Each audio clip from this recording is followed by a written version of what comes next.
I guarantee you, this is a promise. You can call me out on this if I'm wrong. If the Panthers are up 2-0 at any point in Game 6, the Oilers lose. I like that. It's guaranteed 100% unless McDavid turns into prime Wayne Gretzky again, which he has done a couple times in the playoffs. If Cale Makar would retire right now, is he a Hall of Famer? First ballot Hall of Famer.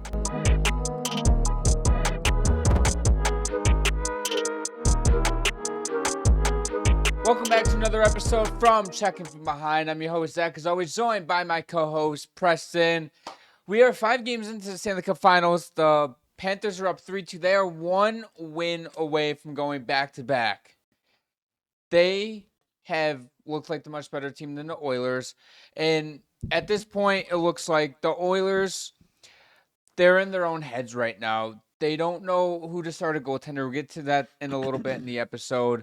The Panthers are just looking like the better team. Brad Marchand looks like 2011 Brad Marchand. He's playing on another level right now. It's insane. He's the first player in NHL history to have 5 goals in 2 separate Stanley Cup Finals with 2 separate teams. And they're probably like a decade apart. Probably, yeah. I mean, this is his third? No, fourth. This is his third. Third Stanley Cup Final? Third? Yeah. I think it's his 4th Stanley Cup Final. He had 2011, 2015, 2019, and then this year. I always forget about 2015. Yeah. But yeah. Yeah, it was okay. I don't know why I keep thinking the Lightning were in 2015. No, I know it was 2013. Okay, yeah. I know they lost the Stanley Cup Final to the Blackhawks. I know that. Yeah, it was 2013. Yeah, 2015 was the Lightning. Yeah, okay. I want to shift the focus over to Game 3 real quick. Yeah, I mean, I feel like that's a good place to start because, I mean, I think that's where the Oilers kind of started to fall apart. Well, in that game, you could tell that the Panthers got so much into the Oilers' head, and the Oilers tried to get the Panthers to make stupid penalties and commit them, and they were not doing it. They were just laughing in the Oilers' face, and there was multiple brawls and scuffles, and there was 85 penalty minutes on the Oilers in that game and 55 to the Panthers, and the Panthers had 11 power plays in that game. It was one of the most attempts in a single finals game in NHL I'm surprised they only scored. They scored 5 goals that game. It should have been way more. 11 power plays in a Stanley Cup Final. I think they went 2 for 11, 1 for 11. I mean, kudos to the Oilers for killing off fucking 9 power plays. Jesus, that can't happen. No, that cannot happen. How are you supposed to? That's over a period. You're shorthanded. You can't expect to win that game. No, and when you know a lot of people are like, oh, well, Stuart Skinner needs to play better. What the fuck's he supposed to do? I don't think Stuart Skinner's been the reason the Oilers are down 3-2. I know they pulled him in Game 4. It wasn't his fault those 3 goals let in. Mm-hmm. Like, they're defensive breakdowns. And Calvin Pickard played his ass off in Game 4, but I think for Game 6, you got to go back to Stu. I love the idea of going back to Stu because I love Pickard. He has been great in the playoffs. He's done whatever it takes to win. But Stuart Skinner has a much higher ceiling. His highs are really high. Yeah. He can steal you a game, and I don't think he's really going to lose you a game right now. The defense in front of him, the forwards in front of him are losing the hockey games. They're not helping out the goaltenders, and you can clearly see in games 3 and 4 before he got pulled, he was being held out to dry. There were dumb penalties by Vander Kane especially, who he has to stay out of the box, and I saw a tweet of somebody says, everybody wants to play like Evander Kane until they take dumb penalties in big moments. I think that's a fucking stupid tweet in my opinion. But back to Stuart Skinner. He has the ability to be able to make the big saves when you need him to. Look at him against Dallas. He was amazing. Yeah. Like, if you get that Stuart Skinner in this series, you're probably forcing a Game 7. Correct. And if they go back to Pickard, I think you can chalk the series up as a Panthers win. Yeah. I mean, I got to give credit to the Panthers, I don't know how they continue to do this. This is their 3rd Stanley Cup Final in a row. They've played so much hockey over these last 3 years, and man, they do not let up. The whole game is just attack. If you want to beat them, you really have to earn that win. And I can't believe that they lost Game 4. First time ever in Stanley Cup Final history that a team winning after 3-0 after the first period lost the game. Teams were 37-0 in, was it? All time. Yep.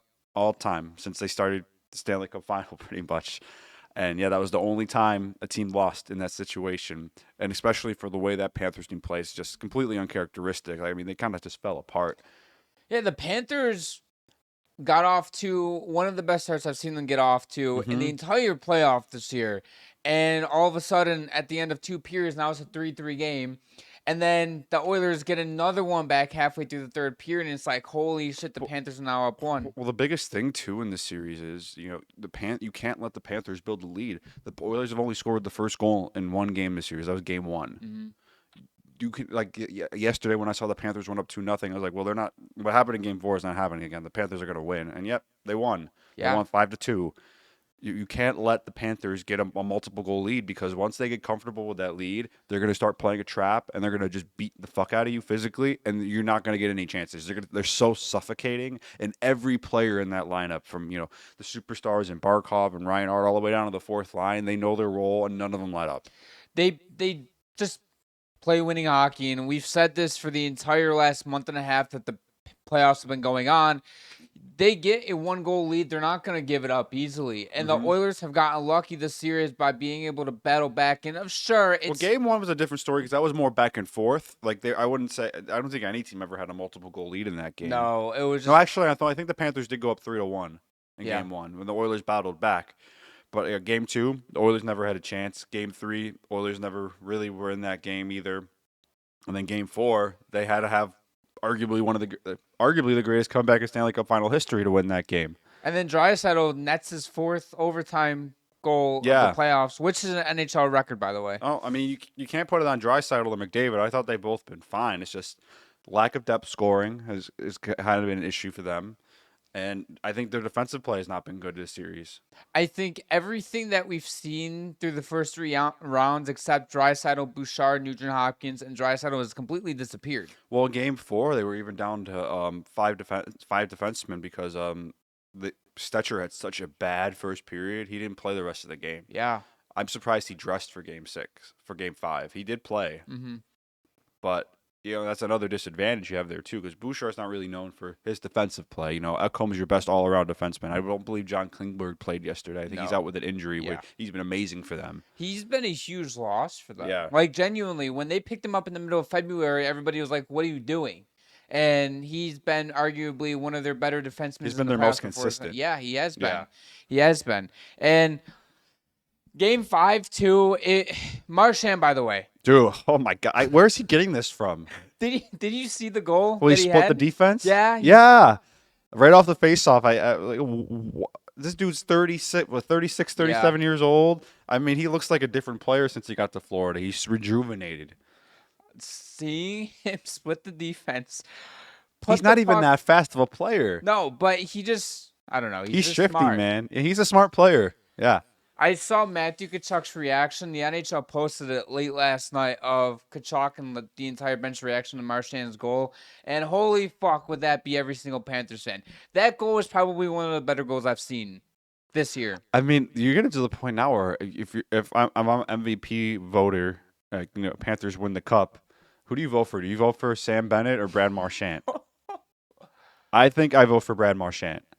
I'm still leaning Brad Marchand. I know Bennett scored a bunch of goals, but if you just look around all around contributions to the lineup, but Brad Marchand's been playing like this since game 1 of round 1. He's been doing that third line for the Panthers the whole playoffs has been arguably the best line in the playoffs. It's been their most consistent line, that's for sure. I would go Brad Marchand. He's been one of the better players for the entire playoffs. He's been one of the better players in the entire Stanley Cup Finals. And overall, much love to Bennett because he's in for he scored 15 goals. That can't be understated either. It's a really tough decision. I don't think this will be a unanimous pick. It's not like last year where you had McDavid having the 3rd best playoff in NHL history only. Mario Lemieux and Wayne Gretzky have had better playoffs than him.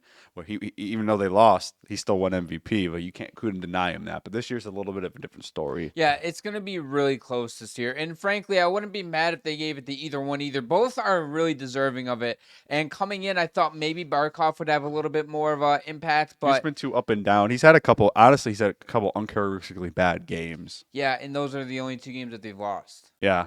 So if in game 6 you get Barkov, the Panthers do the Panthers have home ice or the Oilers? Yeah, game 6 is in Florida. Is in Florida. Can line match with Connor McDavid. Shut the fuck. Yeah. I mean, McDavid's only scored 1 goal this series. I mean, he has I think 7 or 8 points though, so Yeah. they haven't really shut him down. But they have effectively shut down the bottom 6 of the Edmonton Oilers. They haven't really contributed much. I mean, Kasperi Kapanen, he had a couple good shifts in Game 4. But yeah, but outside of that, Jeff Skinner is not really a factor. Adam Henrique hasn't really been doing anything.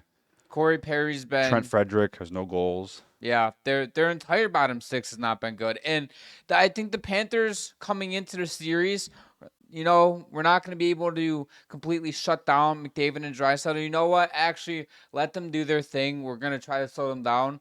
But the Panthers' bottom 6 has been effective enough to shut down the Oilers' bottom 6, and it has kind of made McDavid and Draisaitl and Bouchard and the rest of the top guys to have to shoulder all of the weight, because the Oilers, frankly, they're one of the more unbeatable teams in the league if their bottom 6 gets going, and I think they have a pretty good bottom 6.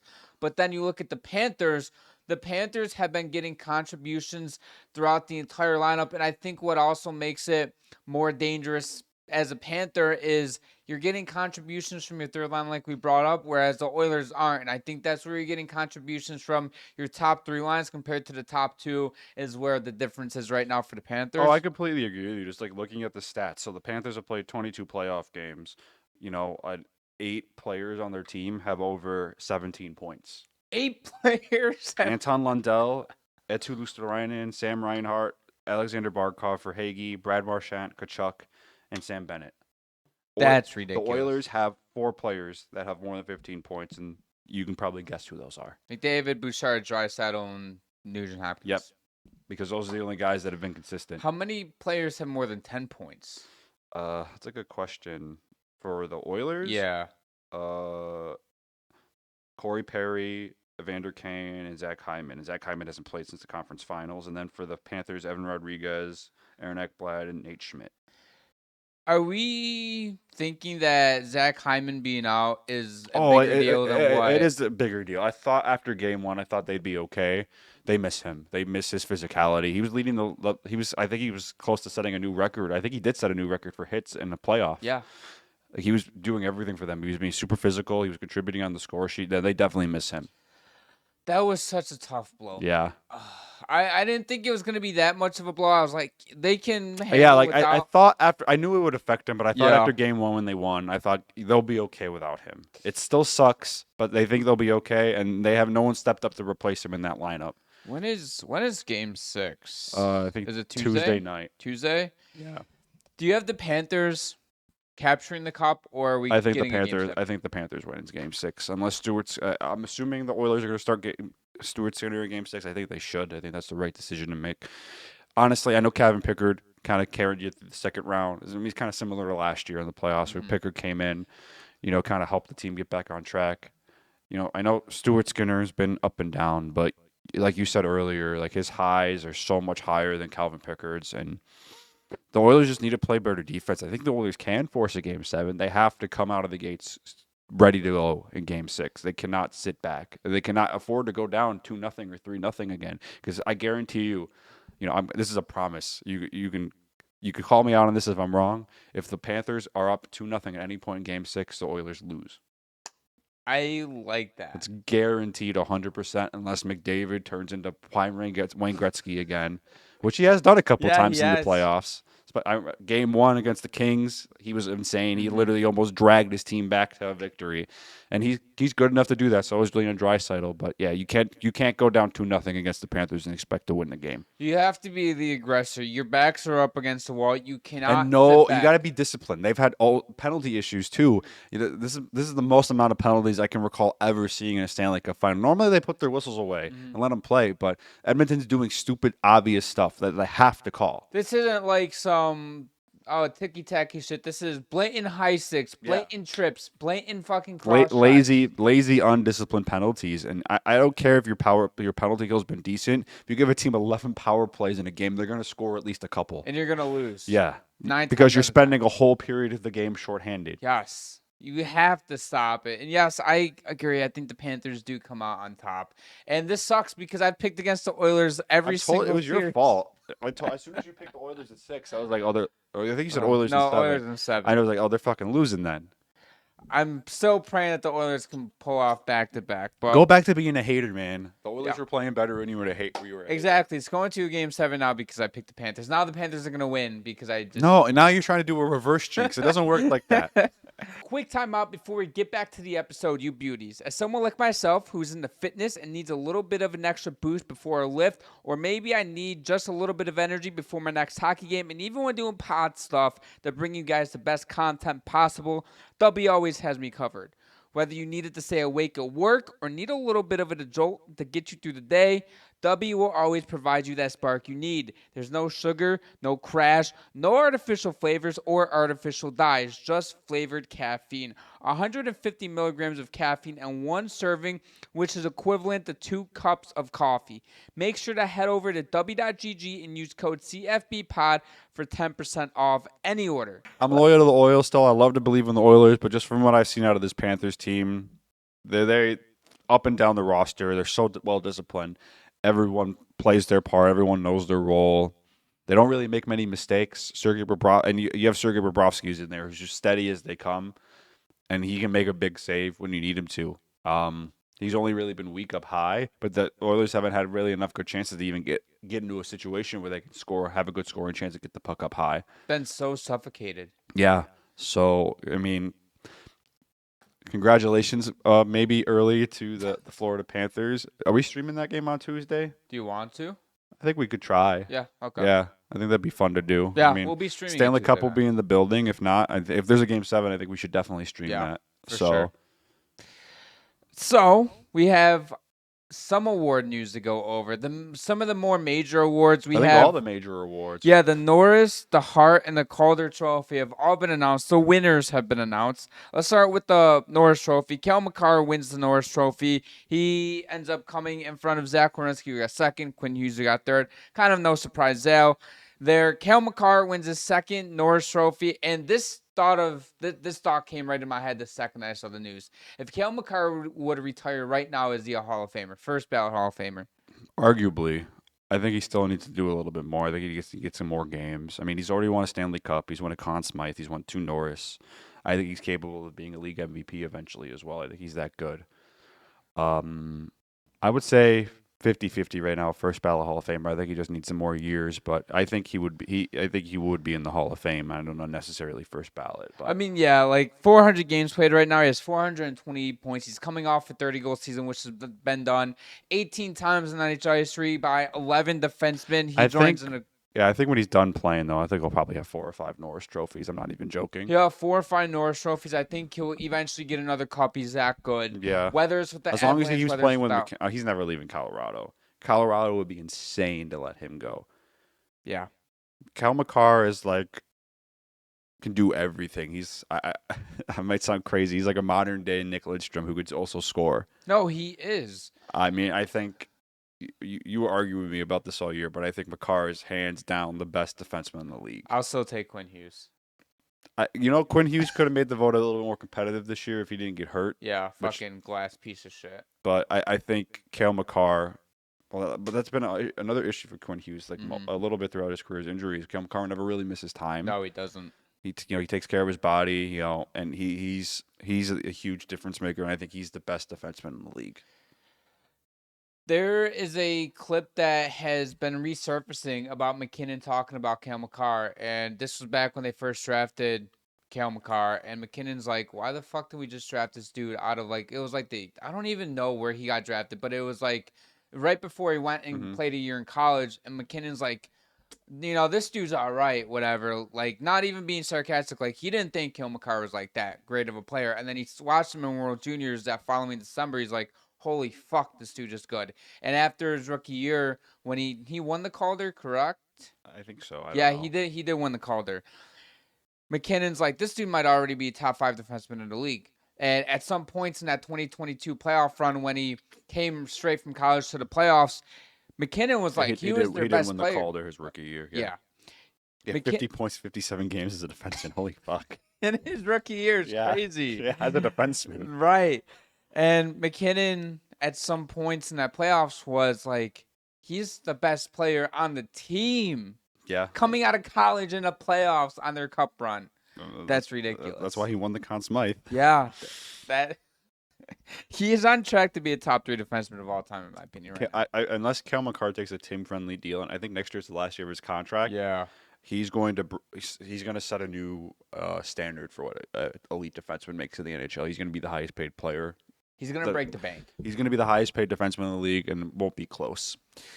It'll probably be a good $3.5 to $4 million difference. I think I could see him getting 14, 15 million a year. Completely honest. 15 million. I really like that. He's that good. He's the best player. I mean, Nathan McKinnon's great too. What was Nathan McKinnon getting? 14? I'll check that. I thought it was 12. No, you might be right. It's 12. It is. So. It is 12. Yeah, but you, to find a defenseman like that, it's just so rare. You kind of just pay him whatever he wants. I honestly wouldn't put it past Makar to take a team-friendly deal. He kind of did on his deal he's on right now. So, especially because the Avs are always going to be a team that's really cutting it close to the salary cap limit. They need any extra dollar they can get. And, if Makar wants to win another championship there, which I think he does, I could see him taking a team-friendly deal. Yeah, he is eligible for an extension next July 1st. So and I'm sure they will get that done as soon as they can. I'm sure it will be done the first few days in. Yep. I think it's just a matter of how many years do you want, how much money do you want. Yes, and right now he's only making $9 million, which is an absolute bargain, bargain for a 2-time Norris winning defenseman. That's the biggest steal in the league. If you are Makar, though, going into those contract talks, I think that you do have to understand that you have to go get your bag, though. Oh, he's going to get a raise. I think it starts minimum $12 million a year. Yeah, you minimum. Just read my mind. Yeah. And I think it can go up as high as 15. I think anything higher than 15 is a little crazy right now, even though I think he's worth anything he wants. But, yeah, he's going to get a raise for sure. One of the few players in the league that you hand a blank checks, write your own check. Yeah, it's just pretty much how many years do you want? I'm sure they'll want to do 8 years, but it's like, do you want 7, 8, 6? And how much money do you want? If I'm the Avalanche, I would be okay with an 8x15. I'll go high as 15, and it's not because I don't think he's worth more. In a few years, the cap keeps going up like the way it is. That will be nothing. Exactly. Might be a lot at first, but yeah, over time it will just keep getting less and less, and then we'll be saying like 2030. It's like, man, what a steal! 15 million a year for Cale Makar. It'd be like 3 years ago when we were looking at all these players making 10 and a half. It's like, that's a lot of money. Now it's like, that's like average, like top 6 money. Well, especially, the salary cap, rumors of NHL doing another expansion, that's a guaranteed like another few $1 billion in revenue for the league. And, that revenue they got from Vegas and Seattle coming to the league also led directly to the salary cap going up. And you have...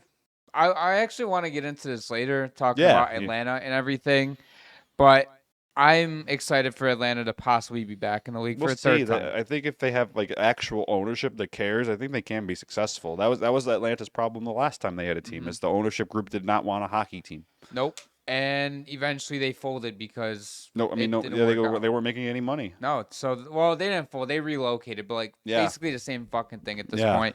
Let's go on to the Calder Trophy. Lane Hutson, no surprise, wins it. Had a historic rookie season, tied the assist records for defensemen, and he had one of the best rookie seasons ever. Yeah. And to see...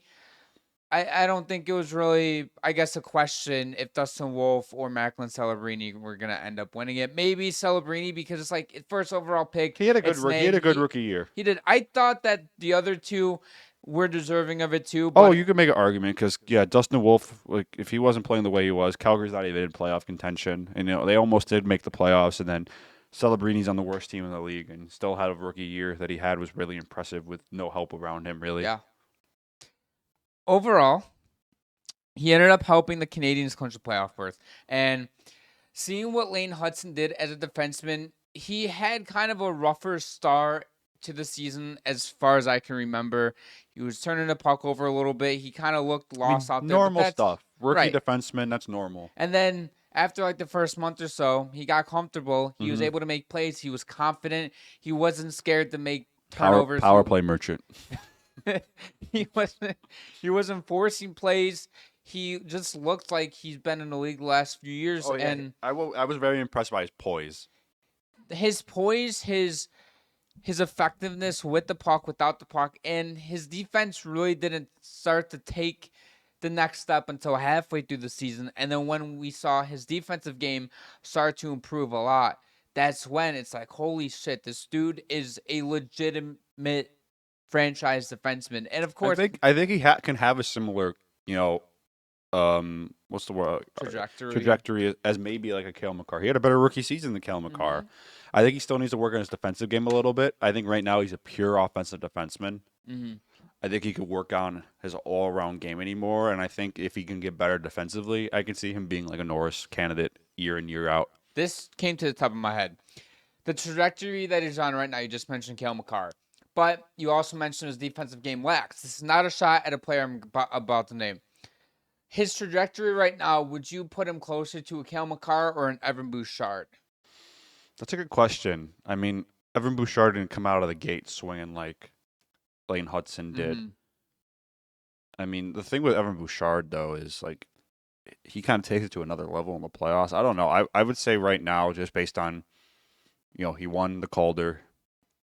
You know, he had a better rookie season than Cale Makar, I'd say. I think high Cale Makar, maybe on the lower end, maybe a guy like Evan Bouchard, which isn't a diss on Bouchard. No. He's still a great offensive defenseman. It's just he doesn't really have a two-way game. No, okay, yeah, that's kind of where I was going with it. If Hudson does improve his defensive game, 100%, I like the Cale Makar comparison. Of course, it's very early too, and I don't want to set high standards. I think he'll just keep getting better. I think the Canadians are an amazing spot right now. They have so much young talent, and I think them making the playoffs this year was huge. Nick Suzuki had an awesome season. Cole Caulfield, awesome as well. Yuri Slafkovsky's getting a lot better. And then you have a guy like Lane Hudson in there. You know, Sam Montembeault battle. They do have a goalie up and coming in the pipeline. So we'll see, you know, when he gets there. I think that could be a big difference maker for them. But Montreal is a team that is just going to keep getting better and better and better. They're set up for the future, and I think they have one of the brighter futures. Ivan Demidov was really good coming out of the gate in the limited time we saw him in the NHL at the end of the year. You know, we had a guy like Patrick Laine who, you know, when he was out there, he was really good for them. He's got some injury issues, but... You have a David Reinbacher who has been out all season due to an injury. Like you mentioned, Fowler and Dobesh coming up through the system. Dobesh already has some NHL playing time this season. So if I'm a Canadiens fan or part of the organization, I'm excited. The Hart Trophy ended up going to Connor Hellebuyck. He gets back-to-back award winners here. He got the Vezina and he gets the Hart Trophy. The Hart Trophy, I felt like it could have gone to any of the three finalists too, but they felt like Connor Hellebuyck just was the most valuable player on a team. I agree with that. I think Connor Hellebuyck by far was like, if you take Connor Hellebuyck off the Jets, no, this is on the Jets. They have a good team, but I don't know if they're a wild card team at best. I think there's no way they're competing for that division championship. He stole them so many games in a regular season. He put up close to record-breaking numbers as a goaltender. And I agree. If he's not on the team, if they have like average goaltending. Well, their backup was freaking Eric Comrie. Yeah. He's not good. No wonder Hellebuyck has to play 60 games a year. That is a reason why. When you have a backup you can't trust. I think that would do the Jets wonders if they can get a more consistent backup goaltender to give Hellebuyck a little bit of a break during their season. If you can get Hellebuyck a better backup, and he's only playing 50 to 55 games, you're in a much better spot. And I don't like making excuses like with the whole games played because you have to play the games that you're put into. But playing 60 games a season, multiple seasons back to back to back to back, eventually wears on a goaltender like Hellebuyck. It does, but I mean, in the playoffs, Hellebuyck just couldn't make a save on the road. No. In the second round, he was better. He wasn't the reason he lost. First round, this series should not have gone 7. No. It's just Hellebuyck forgot how to play hockey when he was in St. Louis for some reason. If he played how he did in Winnipeg, how he did in St. Louis, I think they sweep him. Yeah. Yeah. I mean, no disrespect to St. Louis. I mean, they battled hard, but Hellebuyck was awful in those games in St. Louis. He got pulled in all 3 of those games. Some of those shots against him in St. Louis, though, were absolute nips, though. They were. Yeah, and some of them were softies. That's also true. You can't let the softies go in. No. You know, if there's a shot, like, it's just a perfect shot, like at a great angle, high velocity, there's just nothing you can do. It's like, okay, he's not going to be able to do that again. Like in Game 3, when the Blues went up big early in that game, a couple of those shots from Kyrou and I think Snuggerud scored late in the first period or something like that. Maybe it was Game 4. Either way, some of those shots were just top corner, like perfect shots. Like you can't blame them. You got to live with those. Like it's the NHL. Everyone's good. Once in a while, you're going to get a shot or a move that just you can't defend. Yeah. It's just perfect. And then later in that series, some of the goals that he allows, I think Game 7, he let in a couple softies. it's like, what are we doing? The Jets, I can't believe the Jets won that Game 7 still. Miraculously had to come back. That was insane. That might have been the craziest game of the playoffs. I think either that or Game 4 of the Stanley Cup Final. Yeah, I'm with you. Yeah. And I'm looking at Hellebuyck getting all these awards. Back-to-back Vezina. He now has a Hart Trophy. First Hart Trophy goaltender winner since Carey Price in 2014. He is either the third or fourth in the 21st century because Theodore won it in 2002. He won it sometime in the first couple years of the 2000s. Are we looking at Hellebuyck right now as a top 3 American goaltender in NHL history? I think he's the best American goaltender of all time. Over Miller and Quick? Yes. Really? I think right now the only thing Quick's got over him is he's won Stanley Cups. I think he's already better than Miller. Miller only won Vezina. Yeah, didn't win a championship. Only has a few playoff Didn't win NBA. appearances. No, Connor Hellebuyck, I think. And once he gets the Stanley Cup, he's for sure the best American goalie of all time. The only thing Quick's got over him is Stanley Cups. Hellebuyck plays. How old is Hellebuyck? I think he's like late 20s, early 30s, Dude, somewhere around there. he still has more another time. 5 or 7 years left playing at a high level. I mean, looking at his career stats. Oh, that's career playoffs. Sorry. Career, just his entire career, 568 games played. He already has 322 wins, a 2.56 goals against average, and a 9.18 in his career. He's 32 years old. He probably still has another 2 to 3 years to go in his prime, in my opinion. Goalies could usually be in their prime to like mid to late 30s. We saw it with a Tim Thomas. He didn't enter his prime until he was damn near fucking 30, and he went on until he was 37, 38. Yeah, I think Connor Hellebuyck, I think he can continue to play at like a really high level till around 36. I'm going to ask you another question. There's been a lot of questions going back and forth on this, but are we looking at Connor Hellebuyck now as this generation's Carey Price and Henrik Lundqvist type, where he's so dominant, but he just can't quite get that cup? Maybe he can get a finals appearance like a Lundqvist did, like a Price did, but he can't really get that championship. I think that's a good comparison. He's definitely the best goaltender in the league right now. Yeah, for sure. I don't think it's close. You know, because Carey Price, I think people forget how good he was. I know he hasn't played in a few years, and you know he is quite possibly the only reason the Canadians made the Stanley Cup Final in 2021. I'm gonna pull up the stats. He was playing out of his mind. But Carey Price, there was a reason why, you know, he signed like a ridiculous contract, I think like in 2014 or something, right around there, where he was like, I think he was like the first goalie to ever get like double digits. It was $10 million, I think. At the time, that was like, what the hell are you doing? You're paying a goalie $10 million a year. But it wasn't even close. He was so much better than everybody else.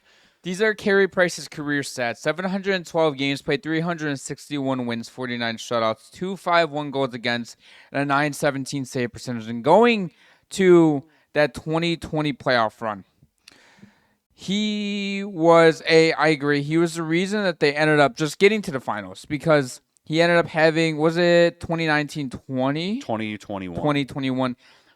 In 22 games played, a 2.28 goals against and a 9.24 save percentage. He was actually, I'm looking at his stats. I think it was the best playoff he ever had. No, it wasn't. Jesus. His best playoff he ever had was, well, you know, we'll go with the 2019-20, where in 10 games played, he had a 1.78 and a 9.36. The year before, they lost in 6 games. Oh, sorry, not the year before, but in 16-17, a 1.86 and a 9.33 save percentage. The Canadians averaged 1.5 goals per game, and they lost in 6. Yeah, you know, Carey Price is good. He is good. We have a trade to break down. The Rangers finally can I thought you just like announced like a trade that just happened now. I was like, what? That'd be crazy stuff. The Rangers ended up trading Chris Kreider to the Anaheim Ducks. The Ducks acquired Kreider and a 2025 fourth-round pick, which is 104th overall, and the Rangers acquire Carey Terrence, who's just a B-level, C-level prospect, I believe he is. And the Rangers, complete cap dump. Yeah. They don't retain anything, which I think is a huge W. In my eyes, right there, getting rid of the entire $6 to $6.5 million, big win in my books to fear the Rangers. I mean, the Ducks have, I think, the lowest cap and the lowest salary hit in the league, so they can really take on any contract right now. Oh, sorry. The Rangers also acquired a 2025 third-round pick, 89th overall. Forgot that. But yeah. I'm looking at this deal as like I just said, a cap dump. B, you don't retain any salary. That's a big deal. And 3, I wonder if the Rangers either to plan on to do something this offseason or if they want to free up cap because I think they're going to move into a new era because there was a report that I saw that if Kreider waived to go to Anaheim, Mika would be willing to waive. And I wonder if Mika's going to get traded. And I talked to you about this when this trade happened. What if the Rangers are out of a playoff spot by the deadline with Panarin at 34 years old, expiring deal, ship him off to a contender, get as much back as you possibly can? I think if they're clearly out of a playoff spot, yeah, I think that's the right thing to do. I think he has full trade protection as He well, does. so he'd have to waive. He'd probably want to go to a cup contender. I hate to say this, but I could see him just want to say, "I want to go to Florida." He's good. He's really good friends with Sergei Bobrovsky, and I could see him wanting to go to a cup contender like that. And Florida always finds a way to make it work. Florida's going to be like, yeah, you want to just come to us? Yeah, 4th round pick, take it or leave it. It'll be fucking a Patty Kane thing with where he was with Chicago before he got traded. Yeah, I mean players have that right if they have a full on movement clause. But yeah, I could see that. I think this is the start of kind of like I wouldn't say a rebuild or retool for the Rangers because they've had this core for the last few years. It hasn't worked. No, They got to the conference final a couple years ago and they lost. They couldn't score. And Chris Kreider he was awful last season. Mika Zibanejad disappears for stretches. I think Panarin you don't trade right now unless you're like not clear. You're the deadline. You're like clear out of a playoff spot, which I don't think the Rangers will be. I think Igor Shesterkin's too good for them to be like that bad at the deadline. I think they'll at least be around wild card contention most of the season. I think I could see them battling for a playoff spot. I mean, we'll see what happens this offseason, if what free agents they look to bring in, but I think it's just clearing out money, just to get ready for the future. Not the greatest free agent class in the world, so I can't see them going out and spending a ton of money. I do think that the Rangers had to go down the path of a retool. They're getting a little bit older. You can't retool though with that contract you just gave Shesterkin. Or JT Miller too.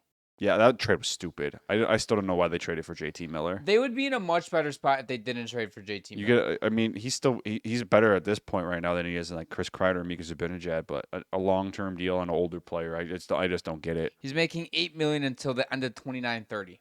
Yeah, how old is he right now? 32. Yeah, I don't like that. No, unmovable contract, some would say. Yeah. Or you're going to have to retain 50% if you eventually want to trade him. Like, even in 2 years when he's fucking 34, 35 years old, he still has 3 years left on his deal. You're not moving that. Yeah, so that's why I don't think they can do a rebuild right now. You have to be a retool, be smart in free agency. They do have a couple guys to sign. I'm curious to see what they do with Keandre Miller, because I think that's their biggest question mark. Also, another big question mark for them is, do they end up moving him? I think the best thing for Keandre would be for him to get moved. If I'm the Rangers, I know they want to test the RFA market for Miller. You just trade his rights, I think. Just trade his rights. And I think there's a lot of questions with this team, and I know Drury just got an extension, which is meh. I don't know how I feel about him being the GM on this team right now. But Alexis Lafreniere did not have a great season. He's making 7.4 right now. You have a Will Cully who is an RFA as well. You have these younger guys with a ton of potential that can make some noise around the league, that have made some noise around the league at some point. But it's just the player development of the team has lacked. And now you add that with 3 players who are making, well, Panarin's worth the 11 point. Yeah, he's worth his contract. He was not bad last year. But for you have the Rangers, Mika and JT Miller and Alexis Lafreniere combining to make $24 million. And they're giving you less than 70 goals combined. That cannot happen right there. Just to pivot over to kind of the Ducks side of this trade, because they were also, I always forget that the Ducks exist. I'm going to be completely honest with you. And that's just not me being a hater. Yeah. They don't do anything. They're not a big spender. They don't really make trades. They just kind of exist. I think Verbeek's doing a pretty solid job. I know Chris Kreider is an older player, but Ducks have plenty of cap space. They have nothing to lose from this trade. And I think adding a veteran, a guy who could score 30, 40 goals, I don't think he will, but I think that would just his presence in the room, I think, will be really big for the young players in Anaheim. He only has 2 more years left on his deal. And they have plenty of cap space. Like this not an issue for the Ducks. For the Ducks, you get a well-respected veteran, who's been a top goal scorer in this league for a long time, and you know what? He could teach your young players a lot of stuff. the Ducks, what they're doing right now is what the Blackhawks wish they were able to do, in my opinion. Like, you have I young mean, yeah, I don't know if the Rangers were actively shopping around Chris Kreider, or the Ducks just said, "Hey, you want to get rid of that contract? We'll give you a B tier level prospect. Who knows what he ends up becoming." Yeah. I mean, when I remember we were discussing kind of like Kreider getting traded before, and I literally said the return is going to be like a mid round pick and like a B level prospect, And which it is exactly happened. what it was. Mhm. That's how those trades kind of work when you're just doing a cap dump like that. And I think Kreider can still score 20 goals a season. We'll see. He's still a good net foot presence, and I think he'll be really good for a really young Ducks team who just needs some good veteran leadership in that room. The leadership that he's going to add to that room and the experience that he has, not only in the NHL, but also internationally as well. And he has been a winner. I'm just overall looking at this trade as I know I said I love it for the Rangers. I love it for the Ducks I think too. it's a win-win trade. Yeah. The Rangers, you move on from a bad contract. It sucks to. I think I think the Rangers might end up retiring his number. To be completely honest with you, if you look at his overlying stats as his career as the Rangers, he's one of the best Rangers ever. Yes, he is. I And don't know if he's a hockey Hall of Famer, but he'll be in the Rangers Hall of Fame for sure. some people hate to hear that, but that's the truth. Oh, That is such the truth. a lot of Rangers fans are devastated that they traded. They knew in their heart it was Mhm. the right thing to do, but it still hurts to see a guy that's been there for his whole career. He's been there for 15 years. Yeah. To see him move on, it's just, he's a Rangers legend. Completely honest with you. And I really, really, really, really loved what the Ducks are doing. And I know at the beginning of the season, you said they were going to be the worst team in the league. I said the Flames were going to be the worst team in the league. And we were I mean, both I am a completely Ducks wrong. hater, but I mean they were better than I thought. But I still think they're still a mid team. I think they still have a lot of work to do if they want to be a playoff team Yeah, next year. they I think this was a good start though. They ended up finishing off with 80 points this season, which I think is a better step. And if the Ducks next season, they want to take that next step, if they can get 85 points or at least get above 500, I think that's okay. Well, And I heard a rumor for the Ducks that they are very interested in Mitch Marner. and I also heard that too. And I heard that they're going to throw as much money as humanly And possible. they can afford to do that right now. And like I said, when I first saw that rumor, I forget that Anaheim exists. And again, I do not like the Ducks, but I honestly they're a forgettable free team. They haven't been good for years. They never do make noise in free agency. They never really do big trades. So you can't blame me for forgetting about them. They make me forget about them. But I think that would be a great move for the Ducks too, to bring in a guy like Mitch Marner. I think Mitch Marner would like playing there because there's literally no pressure playing there because you're living in California and you're not even the biggest California team. And then we're going to forget that Mitch Marner is on the Ducks 2 months in. Because he's going to be playing 10 o'clock on Tuesday nights. And I'm like, I'm not going to watch that. They're the Ducks. And then those ugly jerseys. And then by the Olympic break, we're going to be talking about, damn, Mitch Marner's on the Ducks. Damn, he's one of the leading point scorers in the league on the Ducks. Yeah, I mean, that would be a good fit. I mean, it'd be really weird to see. It's going to be really weird to see Chris Kreider in an orange jersey. It'd be really weird to see Mitch Marner in that jersey, too. We'll see what happens, but Anaheim has the money to go big game hunting, and Mitch Marner is the biggest catch right now. And if you want to throw whatever money he wants, if money's a thing, I don't know if Mitch Marner is looking to get paid or he wants to go to a place where he has a chance to win another championship. I think if that was the case, I think he'd stay in Toronto, but $33 million in cap space. Your only big RFA is Mason McTavish. Your biggest UFA is Robbie Fabry. You also have Drew Hellison, who's an RFA. But outside of that, you have nobody. You can throw $15 million at Mitch Marner right now. I mean, they do have to sign eventually Leo Carlson to an extension. I think he's going to keep getting better. What's his name? Cutter Gauthier had a decent rookie year. I'm just trying to look at their team really quick. Trevor Zegras is an RFA next year, too. I think you trade Trevor Zegras. Really? Yeah, Mason McTavish is an RFA. I'm curious to see what kind of contract he's going to get. I still think he has pretty high upside. I would try I think he's probably going to end up in a bridge deal.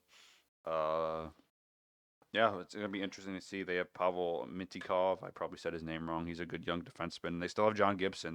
They had arguably one of the best goaltending tandems in the league last year. Are we ready for the John Gibson trade rumors come July 1st? I don't think they traded him. No, I don't. If Pat Verbeek said at the end of the season, his goal is for the Ducks to make the playoffs next year. You're not making the playoffs without John Gibson. Nope.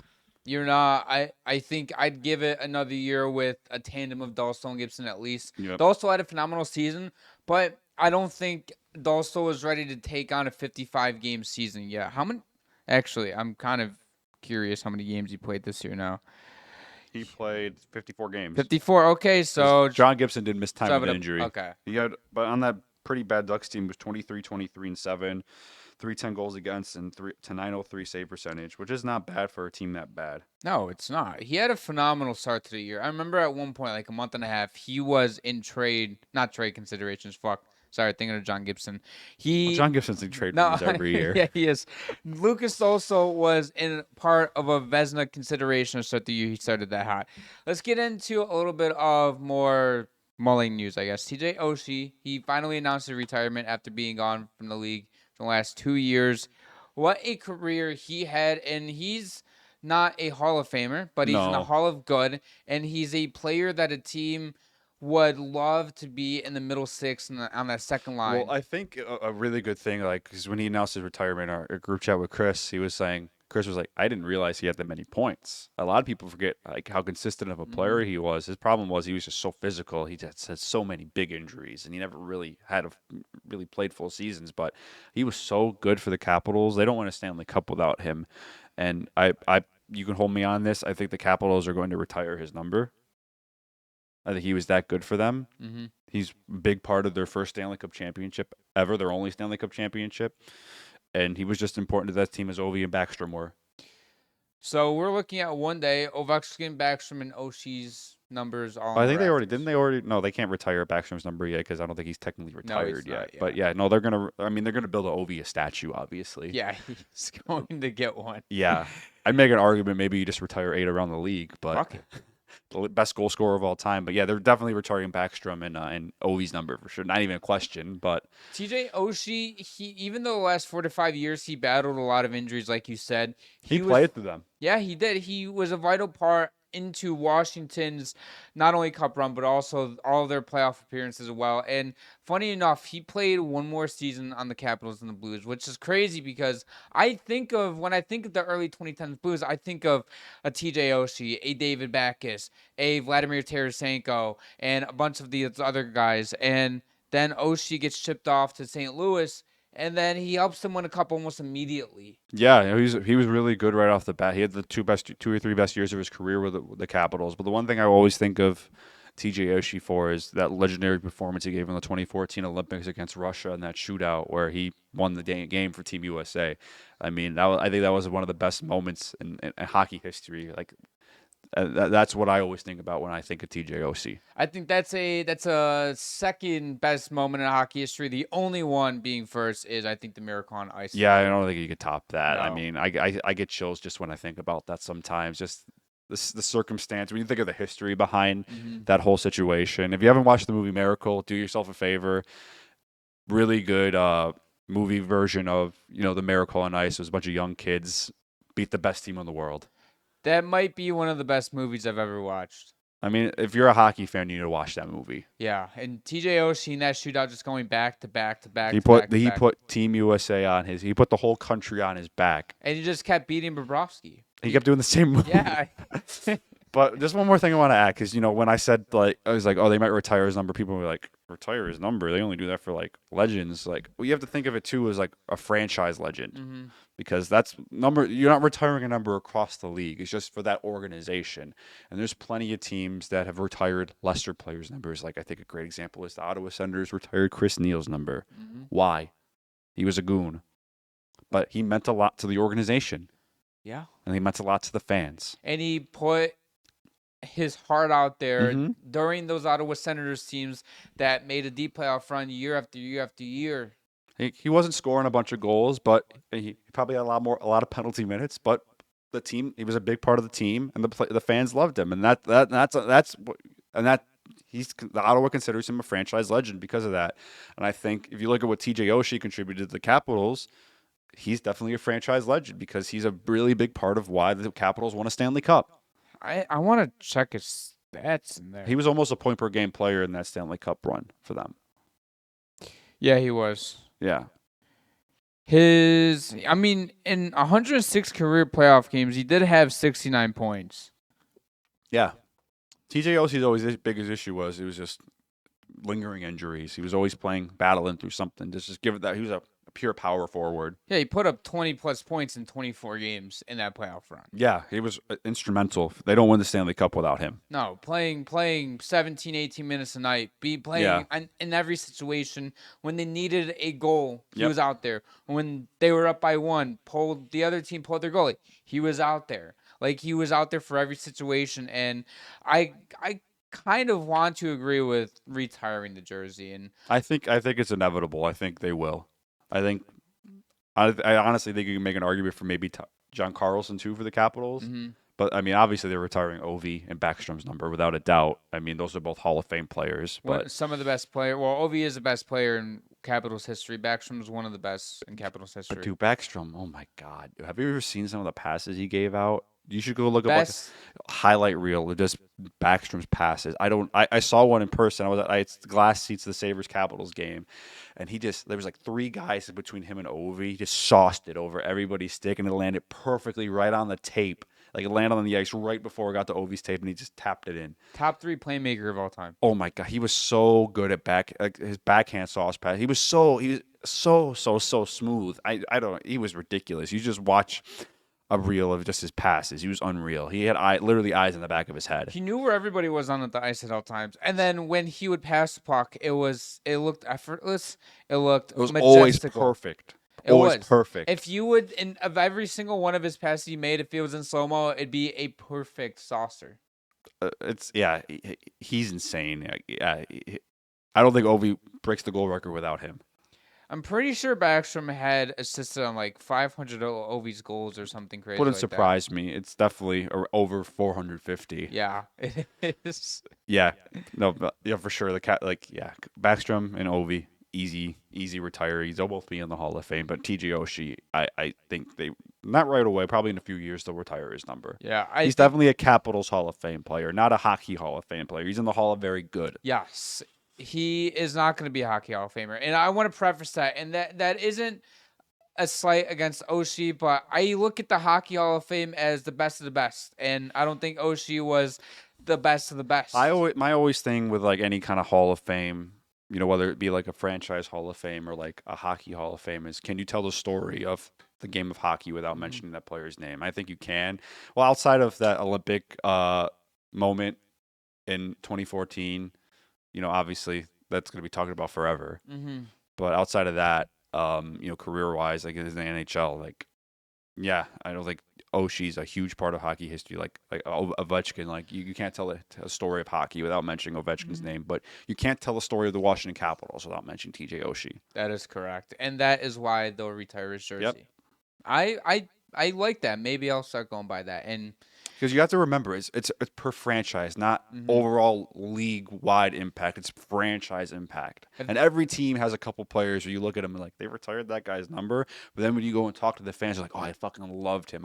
It was my favorite player when I was a kid, and I still love him. And they still have all their jerseys and everything. That's a franchise legend. And sometimes you also see, like in the Capitals instance, where they have one championship, but there's like 4 or 5 players that were with that team for 9, 10 plus years, and they were always consistent. They were always one of the best on that team.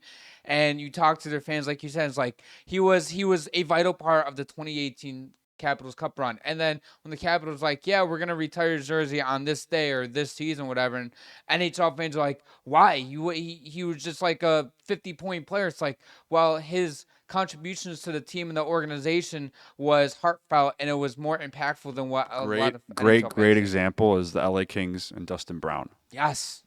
And if you look at, I thought when they built him a statue and all that, so I was like, really? But then the Kings fans like, I love it. I don't think the Kings win 2 Stanley Cups without Dustin Brown. No, they don't. He was one of their better captains. Is he a Hall of Fame player? No, not at all. It's the same instance with TJ Oshie. Dustin Brown's in the Hall of Very Good. I don't even know if he's that high up. You don't think he's that high up? Is this nostalgia talking? He kind of fell off a cliff his last few years in the league. He got stripped of the sea. I do remember that. I mean, that was a little disrespectful, but Daryl Sutter was kind of an asshole. But that was also his first year coaching the Kings, I think, right? I think that's when he came back. When he came back, okay. Yeah, but still kind of disrespectful. Long-time captain to strip the sea. But, Dustin Brown was a great player for the Kings, and they treat him like a franchise legend because he is a franchise legend. He's not a hockey legend, but the Kings, you can't tell the story of the Kings without mentioning Dustin Brown. You can in hockey history. Yes. That's always my guideline for a Hall of Fame. That's a great guideline. Yeah. Last thing on our agenda today is going to be Atlanta. We're pretty much going to get a new Probably like team. 4 or 5 years, yeah. Yeah, the NHL had a proposal. Well, I guess Atlanta had a proposal to the NHL. I think that the city had to approve them proposing to the league. And then that got approved. And I think 2 days ago, something else happened with that. I'm not 100% sure what happened, but it feels like at this point, an NHL team in Atlanta is going to be imminent. Mm-hmm. And if I'm the NHL at this point, I'm looking to now get another team out west, even up the league a little bit. In my opinion, though, whether that happens or not, we'll see. We've seen a couple places like Houston, possibly. We've seen maybe team they've talked about in New Orleans, but again, that'll be a little tough. Yeah, but how do we feel about Atlanta getting a third team back? That's going to be a little. I mean, the reason why they lost the Thrashers is they had really poor ownership. Management never really had a vision for what they wanted to do because ownership never really gave a damn. And they didn't win, and that's the biggest secret to a new franchise being successful is winning. Obviously, the first couple of years, you're probably not going to be great. Not every team's going to be like Vegas and make it to the Stanley Cup Final your first year of existence. I don't think that will ever happen again. No, that was just a once in a lifetime thing that was insane to see. But Atlanta's one of the biggest TV markets, one of the biggest media markets in the United States, and they have every other sports team. They have an NFL, MLB, NBA team. Why don't they have a hockey team? It's because, back in the day, like the Thrashers were owned by an ownership group. I think it was called Atlanta Spirit, and they also own the Atlanta Hawks. When the Atlanta Spirit bought the teams, they did not want the Thrashers, but they couldn't buy the Hawks without buying the Thrashers. And they never really gave a shit about the Thrashers. They were more of like basketball fans, and they wanted to care about the Hawks. And they never really gave management an idea of what, okay, you have this much money to spend, or go big game hunting, or do this or do that. So management was just trying to, like, from a business perspective, it's like, we need to make money. Like, we need to get people in the stands. So they go out and make trades and make all these moves that would blow up in their face. And they were never really successful. They made the playoffs once, and they got swept. The nostalgia kicked in a little bit. The Thrashers were just a team that existed at that point. They were never good, yeah. And Atlanta is one of the bigger cities in the entire U.S., and it's up there in North America. They have the biggest airport. They have every professional team you can think of. This is a huge, huge hub, and it's kind of crazy that the NHL still doesn't have a team there. And I think having them in there for a third time is going to be successful, especially like you said, if you get ownership that cares about the team. I think that's where a lot of successful professional sports teams in general stem from. If you have an ownership group that cares about the team, they're going to stay in there. It's possible, especially with making that. Well, they're going to make the right investments. Like, they're not going to be afraid to spend money on big players. Like, I think Vegas is a great opportunity. Their owner is very, very passionate about the team being good. He was laughed at when he said, cup in 6 years. He got it. It happened. That's 6th year. Because he's not afraid to spend money. He's not afraid to make big moves.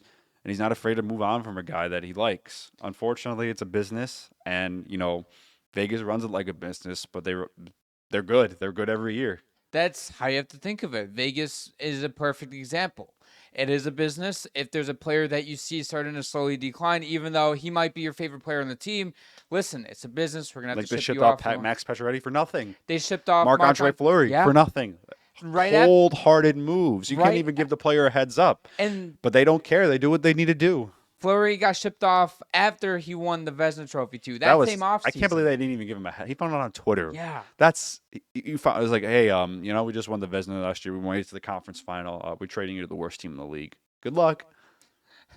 Doesn't even get told by his own owners. Yeah, he just scrolled on Twitter. He's like, what? Is this real? And he called the GM. He's like, yo, what's up? He's like, did you just trade me? He's like, oh, yeah. I was like, why? He's like, couldn't even give me a text? I don't know. I just woke up this morning and kind of felt. Well, I didn't know you were busy with the kids or something. I don't know. I didn't want to bother you. He's like, but it's kind of important. I'm moving to another part of the country now. My fucking job we're talking about. Yeah, it's like I have to go to the Blackhawks. He almost retired because of that. Yeah. Because the Blackhawks were not good. Still, they were one of the worst teams in the league then. They are now. I think that expansion for the NHL is going to be great, and I think that. I mean, I'm of the. I get why the NHL expansion. I was still fine with 30 teams. I think that I feel like you're gonna do a point now. If you get to 30, they're gonna have to add two because they're not gonna have an odd number of teams. I honestly think they can get up to 38 I if they want want to them make all the to. divisions Mhm. even. I think 38's the complete max you can go to that you should go to. 30 teams felt like the I mean, better outside of because Atlanta, I'm trying to think of three other cities that will get a team because you want to have another one in the Eastern Conference. I mean, what city in the East Coast? I mean, they're not going back to Quebec City. I no, think they've made that abundantly clear that the I don't NHL. think they get another team in Canada. I think No, I don't think so either. But like they've made it abundantly, the NHL's made it abundantly clear they don't want a team in Quebec. no, they don't. They would have had one, and we would have heard something by They now if almost, they. I mean, they made a bid in the last expansion Mhm. progress with Vegas, Seattle, and the NHL was like, yeah, no, we're good. Yeah, Oklahoma City maybe. They're I mean, I think another team at Texas is inevitable, whether it's Houston or San Antonio. I one think of the two. Kansas City, I think, is also a team, a Mhm. city that I has shown interest in getting an NHL team. I do think I do like that. It's either Houston or San Antonio in Texas. And I think it's either going to be Kansas City or Oklahoma City. And it's going to be those four, and only two of them, one in each, are going Well, to get but one. you still don't have a team on the East Coast though, unless you like consider moving a team like Nashville to the Eastern Conference, which is they're the closest team to the Eastern Time Zone in the Western Conference, either them or Chicago. You would have to pull. I would do probably Nashville. I think. Yeah, It would be a situation like a Columbus Detroit situation where they move to the east. I'm sure Nashville will welcome that, a lot less travel, but yeah, I'm trying to just think of the East Coast and the big cities there that don't have a team and like The uh, East Coast is so like they're not it's gonna, Florida's not going to get another team. They're not going to put a team in like they already have a team in they're North not going to do Carolina. Charlotte. They're not going to put a team in South Carolina. I mean that Pennsylvania has Pittsburgh and Philly. You know, New England area. They don't really need a team outside of the Bruins. Hartford's not getting another team. What about Baltimore? I think it's too close to DC. Yeah, you're right. It's literally right next to I'm the sure. Capitals. I think most people in Baltimore are probably Capitals fans. I mean, that's just me assuming, but Kind of got about the Capitals. But yeah, yeah, Baltimore is like right next to DC. yeah. I can't really think of anywhere else on the East Coast We're probably missing some like outside of Atlanta. I mean, I'm just trying to think of like the bigger cities there. I mean, you got New York. New York has two teams. mhm. New Jersey, Pennsylvania has two. The Buffalo and New York as well. Boston pretty much covers the New England area. You got Carolina. You got two Florida teams that cover both sides of Florida. Mhm. Yeah, I mean, I can't really think of any off the top of my head besides Atlanta where they're meeting a hole in the market. The East Coast is so saturated. Well, I mean, it's a big population It area. Way is. more people live on the East Coast of the United States than the West side of the Mhm. West Coast of the United States. Like outside of California, like the Midwest, like It's like Texas is pretty much the big central hub population wise, and then Midwest is a bunch of bigger cities, but not nothing like the East Coast. they're so spread out in the Yeah, Midwest. yeah. You got like all the East Coast, especially the New York area. Like Mhm. that's where there's so many teams in that little area. And then the West Coast, you got pretty much a California. That's And about it. then anywhere up north from like past Illinois west all the way up until Yeah, like Washington, you have North like Dakota nothing. or South Dakota is not getting a team, No. or Idaho or Montana. Like that ain't happening. There's not enough people that live What? there. No. And Utah was a stretch with because they're one of the smaller population markets in the league now. So I I think Arizona will get another team. Arizona, I like that. I think Portland would be a little bit too close to Seattle, Portland, I mean, they Oregon. can sustain an NBA team. Yeah, and their NBA team's very, very popular. I mean, Although, that's their only pro sports team they have. yeah, it So is. I don't we'll know. see. It'll be interesting to see what happens. But I do think by I want to say 2028, we'll know for sure if we're getting two new teams. Atlanta's definitely going to be one of them, and I think they'll add another West Coast team. Whether an Arizona franchise is ready to get going or they add another team in Texas or Kansas City, but I think we're definitely getting at least two more teams by 2028. I have a feeling obviously Atlanta, they already have an 18,000 seat arena ready. Yeah. But then you also have, I think with the West, it's either going to be Arizona or Houston, I have a feeling. I think so. I think Houston's ready for a team. I think part of the issue with Houston is the owner of the Rockets won't share the arena with Correct. an NHL team because the arena was designed for basketball viewing, and that's an issue they're having in Utah right now. Is like it moves so fast, but the owner was open to because I think Ryan Smith He owns the the Jazz. arena, but he also owns the arena. It's not like Yeah. Oh yeah. Yeah. Yeah. a city-owned thing. So, and he was open to spending the money necessary to like renovate it, so make it for basketball and for hockey. Because there's plenty of arenas in the league that are multi-purpose, like the Flyers and Sixers share a building, or the Knicks and the Rangers. Like it's possible. It's just Houston never had to worry about an NHL team, so they designed it specifically around basketball. Like in Utah, that arena is built for basketball, and there's some areas where you're going to watch hockey, you're not going to be able to see well because hockey has very different viewpoints than basketball. It's a much bigger area of play. Yeah, so it's going to be very interesting to see the expansion stuff. And again, stop at 38 teams. I think there's going to be another 2 teams by 2030. I mean, if we're getting to it, we might have to talk about expanding the playoffs eventually at one point if we're going to keep adding teams to the league. You're going to have to. Yeah, I mean, at this point, half the league makes the playoffs. It will be interesting to see what happens, and then especially these cup contenders, if we get to 38 teams, their first round picks are going to be meaningless to them because at that point they're becoming like mid-second round picks. Yeah. You're going to have to expand the draft. You're going to get more players drafted coming into the league. And I've seen this question that maybe the league becomes watered down. I don't know about that. I think you'll add more parity. I think teams learned a lot from the first expansion with Vegas. It was the first expansion forever. Yeah. We'll see. But I still think you're going to have good parity around the league. I think it will honestly lead to more parity, more options for players to go to, more trades. You're not going to see like a singular team stacking up, I think, as much. Like Florida was just kind of a storm of they were building that for years, and people forget they traded for Sam Bennett like 4 years ago. Yeah. They traded for Sam Reinhart like 4 years ago, and it didn't work right away. And it took a couple of years. And then Paul Maurice comes in, and it just worked. Like they weren't. It wasn't like they built a super team, and they was just all of a sudden everyone was like, "Yeah, we're going to Florida. We're going to win." Like no, they took their time building that. Same thing with Tampa Bay.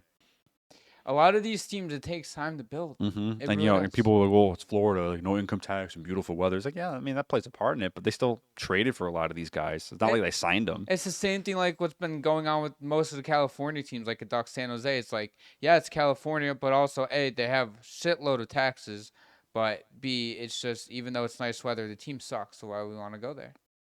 Yeah, I mean, there's a lot of factors that go into a decision why a player will go to a certain area for sure. That's going to end it for today's episode. If you guys enjoy all of our content, head over down to the description below and follow all of our socials, and also subscribe, notification bell. And we'll see you guys in our next episode.